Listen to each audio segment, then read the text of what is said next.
All right, good morning, everybody. Thanks for joining me. We'll go ahead and get started here. If you got your questions, go ahead and post them. It should be below the video if you're on a smaller screen, or to the right of the video if you're on a larger screen like a computer. All right, so we will start here.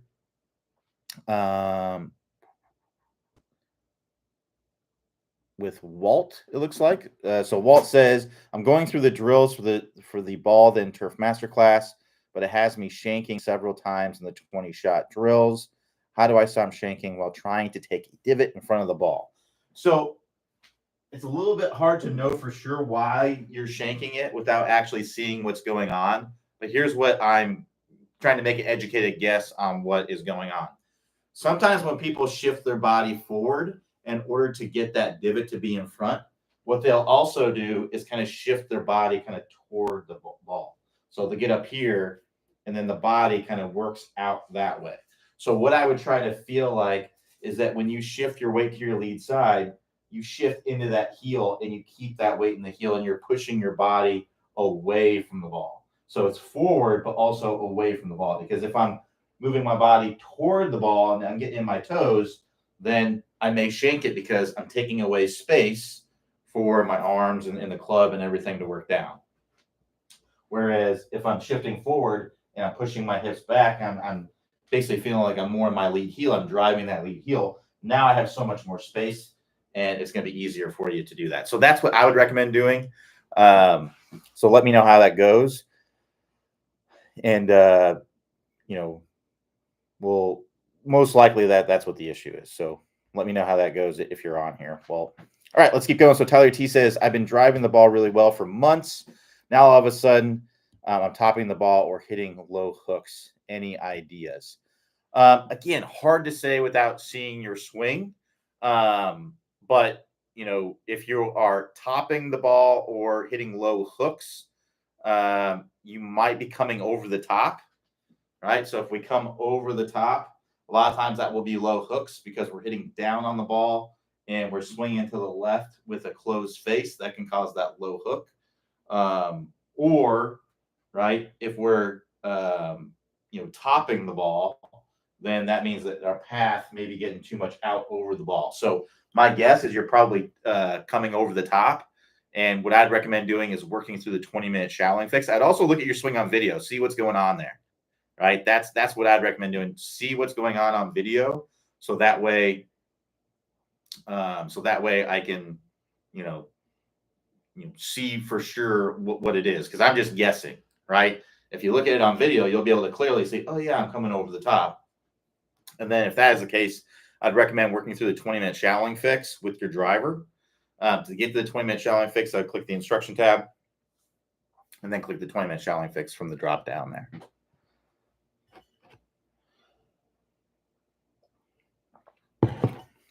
So Nick G says, with regards to the straight line release, is there an optimal hand position? E.g., should the hands look more like the address position or somewhat rolled over? I've started the ball right, but getting a hard hook. Yeah, so if you're getting a hard hook, then that means that you just need to tone down your in to out and the face being too closed, right? So what I would do is swing less into out and feel like the face is more open, right? To tone that down. Because if you're getting the ball to start to the right, but it's hooking too much, that means that your path is too much from the inside and your face is too close. Now, if you're someone who struggled with slicing before, this is a good thing because now you've just overdone a good thing, and now you just need to tone it down and get it less from the inside, so more neutral, and then the face being less close. So maybe using a weaker grip, maybe feeling like the hands don't roll over as much, maybe feeling like the hands kind of stay more neutral through contact. Those would be things that you could be looking at. So Mark says, "Hey Q, how do I reduce swing thoughts? When I trust my swing and visualize the shot, I generally get good results, but those swing thoughts create tension in my swing." Don't have swing thoughts. Just focus on the target and visualizing the shot and hit the shot. Get the swing thoughts out of there. Swing thoughts are the only reason to have a swing thought is that if it directly improves a ball flight or contact issue. outside of that, I would just have no swing thoughts. I would see ball, hit ball, see target, hit ball to target. That's what I'd be trying to think about. So you reduce swing thoughts by just getting rid of any that are just completely unnecessary. Um, so that's basically my rule on swing thoughts is if you're going to have a swing thought, it has to be to directly improve your ball flight and or contact. So for example, let's say you're someone that is chunking the ball, right? You're chunking the ball on a bunch of your shots. Well, a good swing thought might be, okay, weight shift. I want to make sure I'm starting my downswing with weight on my left foot, right? That might be a swing thought. I got to make sure at the top of the swing, I'm moving weight into my left foot and I keep it there through the downswing. That could be a great swing thought to help you to get the bottom of your swing more forward and to reduce the chunk shots, right? It's directly improving a ball flight or contact issue. Now, if your swing thought is, okay, keep my left arm straight, hinge your wrist, good shoulder turn, get lag. Like that's just not. Those are things that you need to train to make them second nature in your swing, so that way you don't have to think about them. But when you go out and play on the course, unless you can only really have one swing thought at a time, right? You can't have multiple swing thoughts at the same time because you can't really do multiple. You can't focus on multiple different things at the same time. Because what's going to happen is, let's say you have like 4 swing thoughts at the same time. Well, what's going to happen is you might do one of them well and the rest of them you're going to do poorly, or you're going to do all of them poorly. So it just doesn't make any sense to have multiple swing thoughts. Now, if you have multiple swing thoughts at a time and you're doing you're doing more than some of them well, then that means that you're not really thinking about doing those things, right? They're things that you are doing, naturally, right? Or you're doing as a product of the swing thought that you're doing, that you're actually doing well, right? So reduce the swing thoughts by just not having them and only focus. If you're going to have a swing thought, it needs to be to directly improve your ball flight and or contact. It can't be 100 different things during the swing.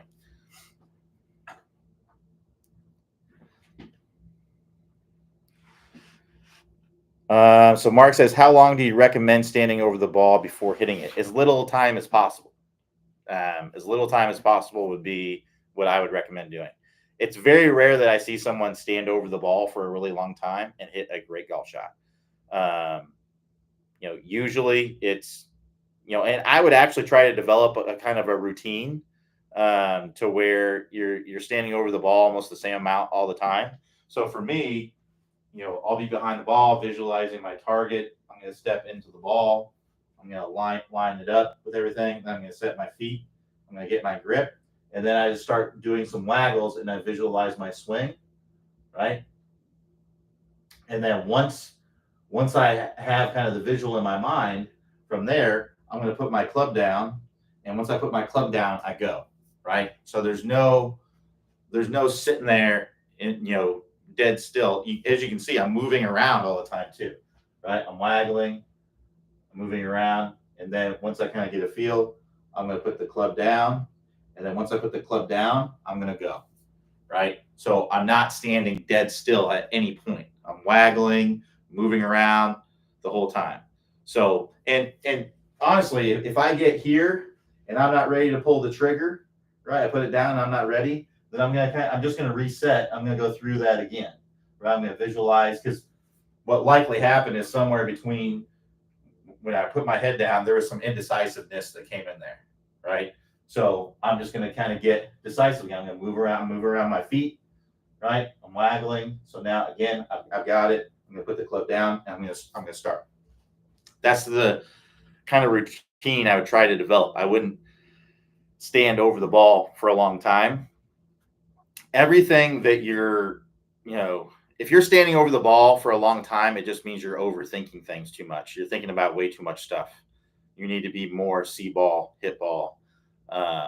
You got multiple, checklists that you're trying to go through. And that's just almost never is that going to be, almost never is that going to lead to good results. So I try to develop a routine and then just stick to that routine. And that's done through practice.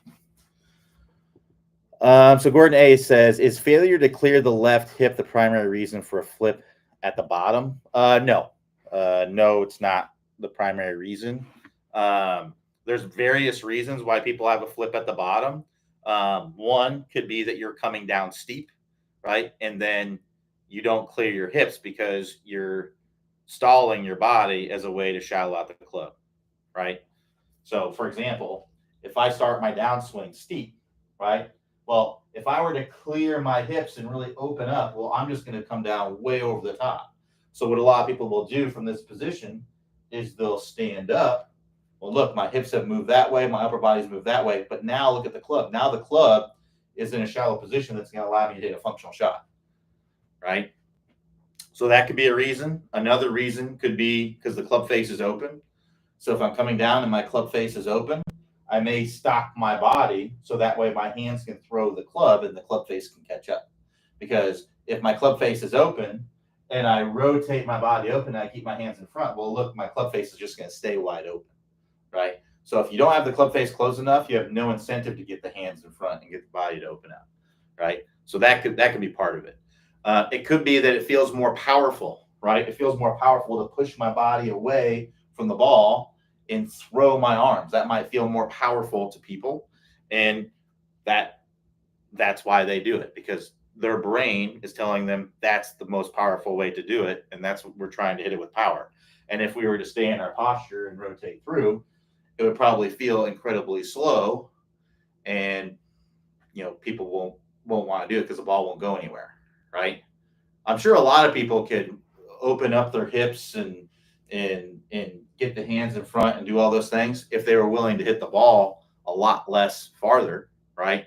They could probably do it very quickly, but people want to have that, but also have the power too, and that would take training to be able to do that. Some people are trying to help the ball up in the air, right? So if I want to help the ball up in the air, I'm going to release the club so that way I can add loft and it can go higher, and that could be part of it. Some people are physically not capable, and this would be kind of where I wouldn't say it's the primary reason. It can be a reason. So if you're physically not capable of opening up your body coming into contact, then for that particular person, it might be the primary reason.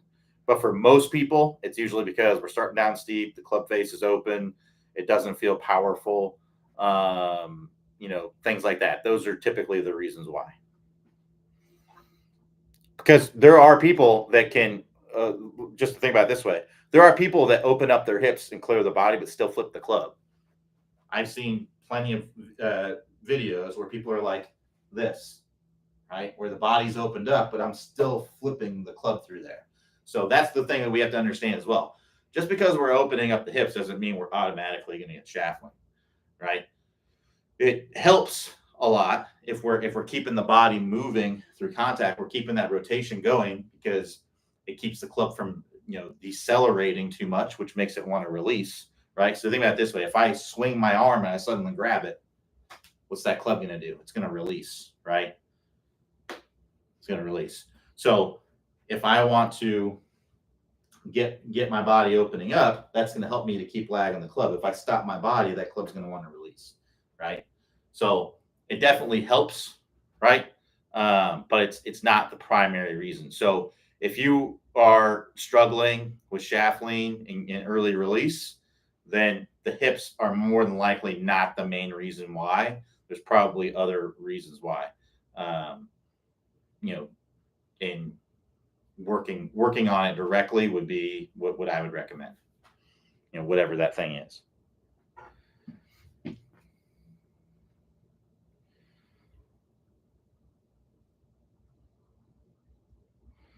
All right, keep the questions coming here. Got plenty of time.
Sorry, I think there's a delivery guy out there, so you might hear my dog bark a little bit. Sorry about that.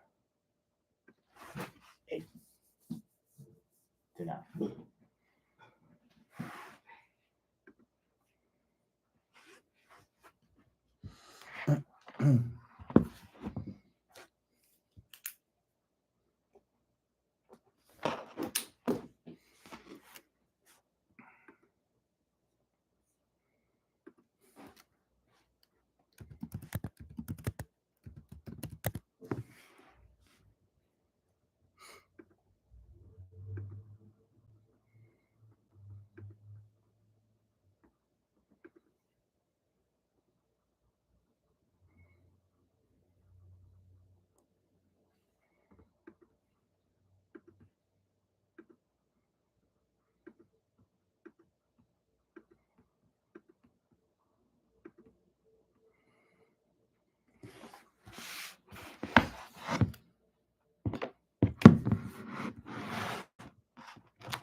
So Frank B says, have you ever experimented with closing the club face on your backswing?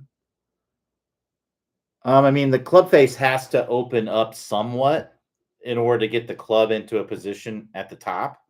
So no, I mean, if I literally didn't close the club face, so we have to realize if I literally didn't close the club face, then my swing would look like this.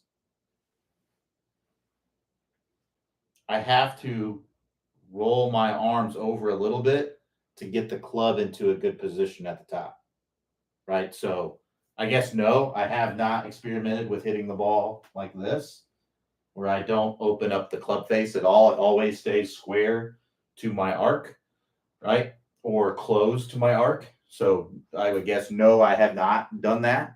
But in order to get the club into a position at the top, we have to the forearms have to roll over some, and that is going to open up the face. The good part is that they're just going to roll back over when you get to the ball. So it's not something that we have to worry about, right? The arms are going to roll back over to get back to the ball.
So Frank B says, "Do you push with your right side to start the downswing?" Um, well, you're a little bit, but you're also you're moving pressure into your lead side. So I'm into my trail side. I'm pushing, pushing, pushing, pushing, pushing, pushing, and then I'm continuing to push as I start my downswing. So yes, the right side is pushing to start the downswing, but you're also pushing into your lead leg because you should be moving pressure into your lead leg as you're getting up to the top. And in order to stop from continuing to move too far forward, you have to apply some pressure with the lead leg to be able to get everything to start, unraveling. So yes, there is pressure pushing off the right side to start the downswing.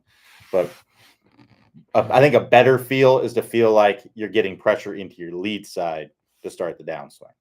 That's I think the better feel because you have to push off your trail side to make that happen.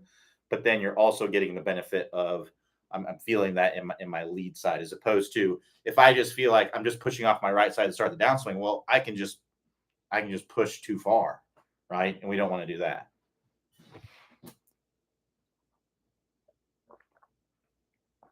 So I think a better feel is to feel like you're getting pressure into that lead foot to start the downswing.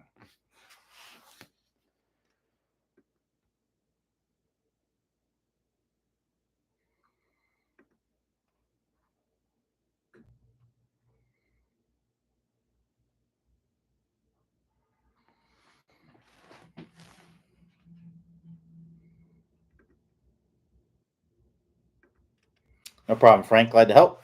All right, we got about 35 minutes left. If anybody has any more questions, if not, no worries, no big deal.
All right, we got about 30 minutes left here if we have any more questions.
You're just hopping on the office hours here. I'm just waiting for questions to be asked.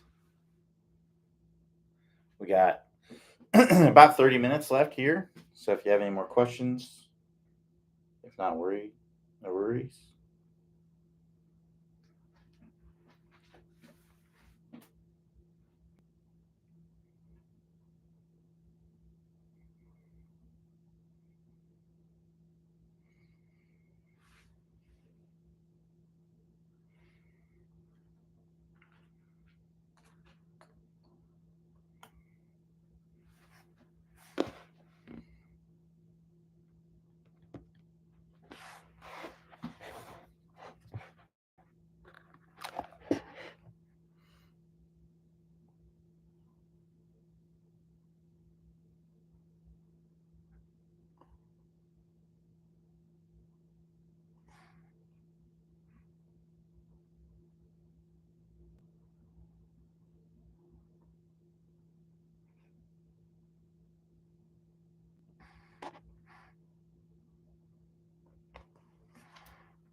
All right, how do you hit the ball, then the turf every time? So the first thing that I would look at if you are struggling with this is your ball position. When we're hitting shots off of the ground, well, first let's understand what we need to do to get ball, then turf every time. What we need to do is we need to be able to visualize the bottom of the swing arc, right? So if I got my hula hoop here, the club is going to work down, it's going to reach a low point, and then it's going to work back up. That low point needs to be on the target side of the ball and then a little bit below the ball, right? So if we understand that, that makes this a little bit easier. So ball position plays a huge role in that, because if you imagine if my ball position was way up here, that'd be very difficult for me to get the bottom of my swing to be in front of that. So when I'm hitting shots off the ground, I generally want my ball position to be middle or just forward of the middle. And it may be a little bit different for everybody. There's different things that change where the low point is, but I would say for the majority of recreational golfers, typically a ball position that is middle or one ball forward of the middle makes it a lot easier to make that ball first contact and get that low point in front, right? So that'd be the first thing that I would look at. The next thing I would look at is how your hips are moving in the backswing. So if my hips are sliding away from the ball or away from the target when I go up to the top, again, that's going to make it very difficult for me to get the bottom of my swing to be in front of the ball.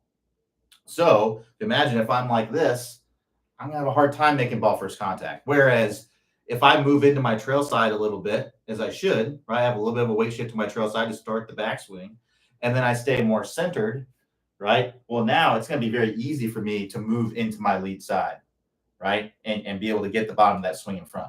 So a very simple drill you can do for that is just a chair drill. Put a chair on the outside of your hip.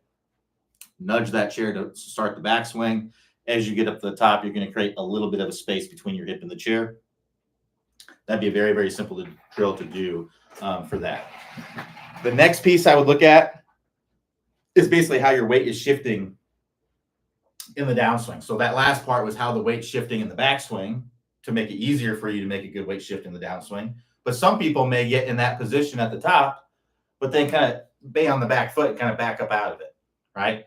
There's various reasons why people might do that. But what we want to make sure that we do is we're in that great position, but then we're continuing to move into the lead side, right? I want to start my downswing with pressure, getting more pressure into that lead foot, so that way I can get the bottom of my swing to be more in front. So a simple drill that you can do for that is just a step drill. Start with your feet together, throw the club back. As you throw the club back, get your momentum moving forward. Now, a big key with this is a lot of people who struggle with this, and the people who tend to stay on the back foot and do this, when they do the step drill, they'll do it like this, right? And you see what I did there. I just kind of stuck my leg out. I call this kind of dipping the toes in the water. That's not going to teach you to get your momentum going forward. So what I want you to feel like is that your hips stay centered between your feet when you're doing that step. And if you do that, your momentum is going to go forward. So get that foot planted, start the downswing from there, come all the way around into a full finish where you're completely posted up on that lead foot. I'm telling you, if you do those three things, you're going to knock out most of the reasons why you're not making ball first contact. So again, number one, ball position. Get that middle to just forward of the middle for most people. Number two is make sure that we're not hip sliding. We're still shifting weight into our trail side, but we're keeping our hips more centered as we get up to the top. And then number three is getting that proper weight shift in the downswing, posting up on that lead leg when you come around to a full finish. So hips pointed toward the target, and my shoulder is basically over my lead foot. My shoulders are over my lead foot, and my trail foot, I'm all the way up on my toes here. So I'm letting everything come around into that nice full finish. If you do those things, you'll be able to make great ball first contact. But we also have programs and drills that you can do as well. So that's more of the technical side of it. But there are some great drills that you can do with a divot board, right, to help you to improve your awareness of where the ground is in relationship to the ball. So this would be like the skill part of it. So you've taken the steps in the first part. We've adjusted the ball position. We've made sure we're not sliding our hips. We've done the main technical things in the swing that are going to enable us to more easily hit the ground in the right spot. But just because you have a very technically sound swing doesn't mean you're going to hit perfect ball first contact every single time. You have to have the skill and understanding of where the ground is. And that would be kind of where this next part is. So what I would do is I would train hitting the ground in different spots, set up the ball the same way. But with a divot board, this really shows you very easily where things are. If you want to pick up a divot board, you can pick it up from our resources page. You just click the resources page at the top. That'll take you to the page that with all the training aids and everything that we recommend. You can find the divot board there. So what I would do is I'm going to make a swing where I get the bottom of my my divot to start at the dot, right? So you can see there, if I do that, that's creating a spot there on the map. Then I'm going to go, okay, now I'm going to get it to happen in front, right? And I would make swings until I'm able to do that. And then I'm going to get one to where it's behind, right? So now I'm behind the dot, right? And I'm just going to make as many swings as I need to get that to happen. So I had 3 tasks there. I had one where I got it to hit the dot, one where I got it in front, and one where I got it to start behind. And if you can get to where you can do that 3 out of 3 times, then you're going to have a pretty good control of where you're hitting the ground in relation to the ball. So like I said, we can get the technique to look perfect, but I can do all the things I just talked about, have my ball position perfect, have my weights, my hips more centered as I get to the top. I can get my weight shifting forward, but I can still hit behind the ball, right? You still have to develop the skill. So technique is one thing, and then skill is another thing, right? Technique is how you move. Skill is your ability to control the way that you move, right? So we still need to do the skill part to be able to get really, really good at it, because that's where pros are. Pros have great technique and they have great skill. And even the best players in the world don't hit still chunk shots. They don't hit the ball then turf every single time, but they do it at, a very alarming clip, much more than any of us, right? And that's because they have great technique and they have great skill. Great technique can only take you so far, but we have to work on the skill part of it. So practicing hitting the ground in different spots is a great way to do that. So like I said, if you want to pick up one of these divot boards, it's great for working on that. You click the resources tab. That will take you to the page where you can click the link to get one of those. We also have a course that's called the Ball Then Turf Masterclass. If you're interested in doing that just be on the lookout in your email. I'm not sure exactly when we sell that. You just have to be on the lookout in your email for an opportunity to sign up for that course. But that's a great course that goes over a lot of the technique and then also the skill type stuff that I was just talking about.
All right, how do you fix early extension in the downswing?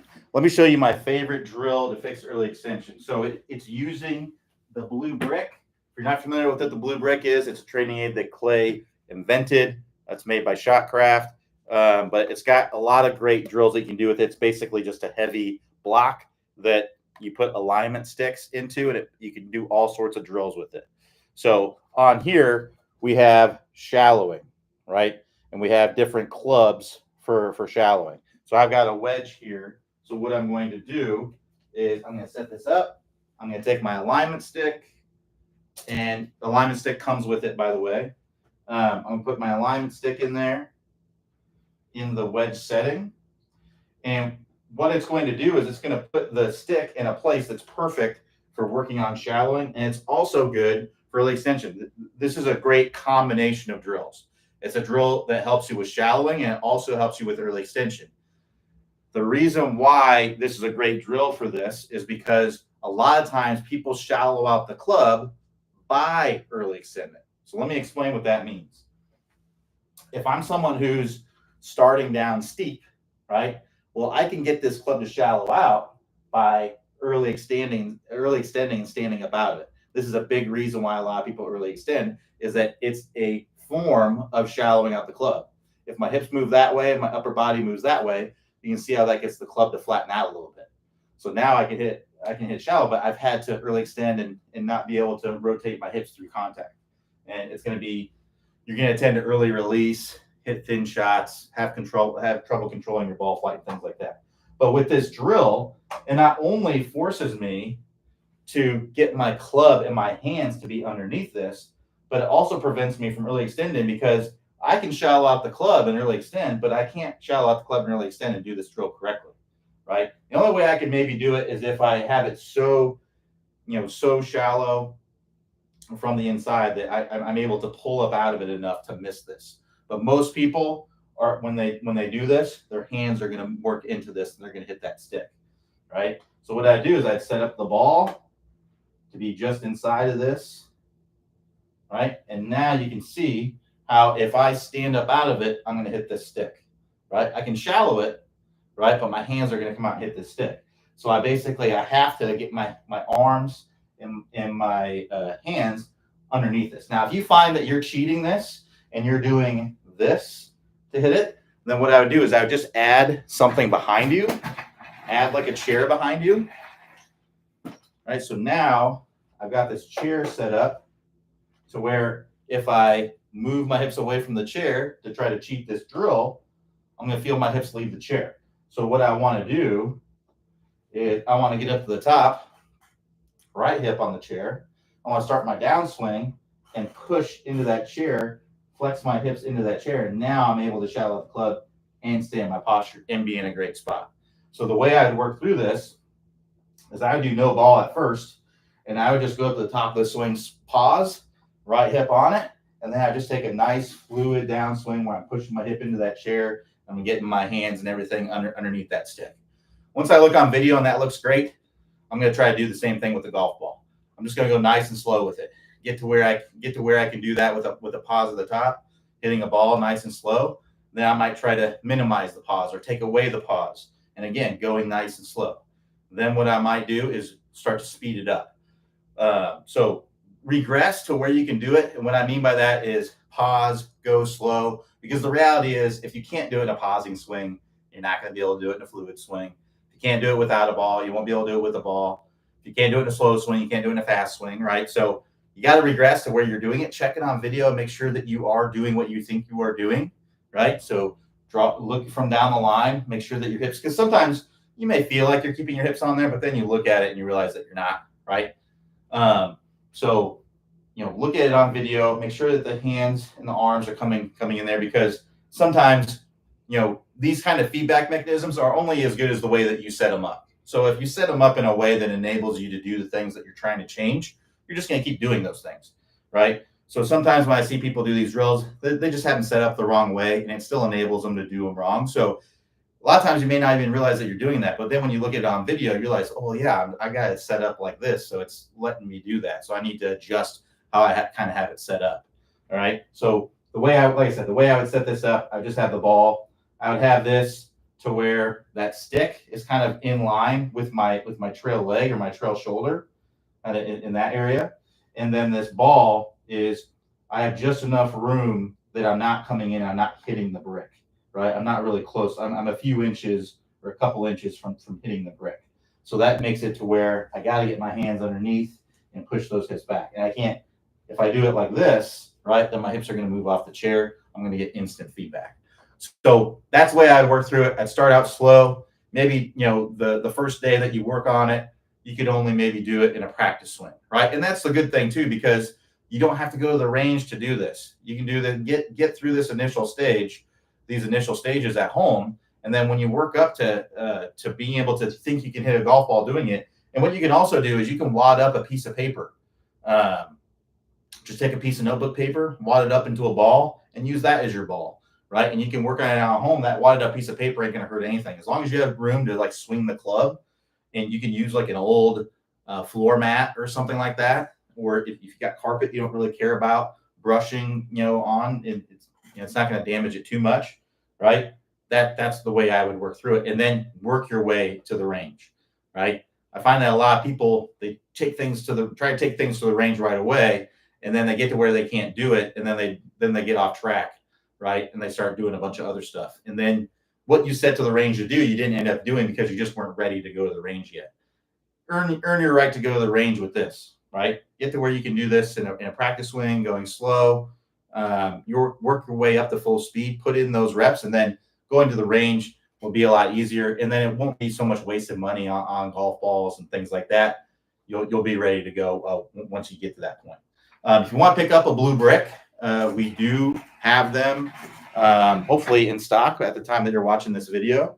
All you have to do is click the instruction tab. Click the resources tab at the top of the page there. And then that will take you to the page with all the training aids and things that we recommend. Obviously, we recommend this one. You'll find the link to that there.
All right, we'll go ahead and wrap it up right there. Thanks everybody for joining me. We'll be back here tomorrow, Thursday, 3 p.m. Eastern time.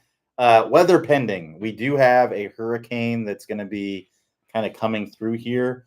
If the weather is bad, we probably will cancel office hours. But if it's just like a little bit of wind and a thunderstorm, most likely it's not a big deal.